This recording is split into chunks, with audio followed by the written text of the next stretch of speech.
The world tilts toward war.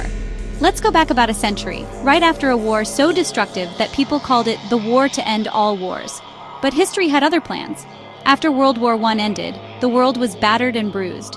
Countries struggled to repair their shattered economies and cities. In Germany, people felt especially miserable and angry because their country had lost land, money, and pride after being blamed for World War I.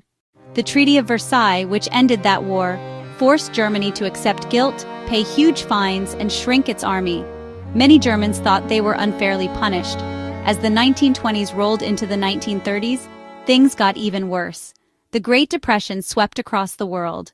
In Germany and many other places, jobless people lined up for food, children went hungry, and parents wondered how they would survive tomorrow. In that darkness, some political leaders promised hope.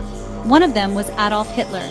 He told the Germans that their problems could be solved and that the country could become great again, but only if they took drastic action. Hitler's Nazi Party was all about restoring pride, getting back lost lands, and blaming entire groups of people, especially Jews and communists, for Germany's problems. Germany wasn't the only country taking a dangerous path. Italy was led by Benito Mussolini, who dreamed of ancient Roman glory. And Japan's government was taken over by military leaders who wanted to create a new empire across Asia. Instead of stopping these aggressive moves, other countries looked away. Britain and France remembered World War I and were terrified of starting another. So when Hitler broke the rules by rebuilding his army, moving troops into the Rhineland, taking over Austria, and demanding land from Czechoslovakia, no one stopped him. Each time he got bolder. Then, in August 1939, Hitler shocked the world by signing an agreement with Joseph Stalin, the leader of the Soviet Union. The two countries agreed not to fight each other and secretly decided how they would split up parts of Eastern Europe, including Poland. On September 1, 1939, Hitler's army invaded Poland. Tanks rolled in and bombs fell from the sky. Europe could ignore the warning signs no longer. Britain and France declared war on Germany 2 days later.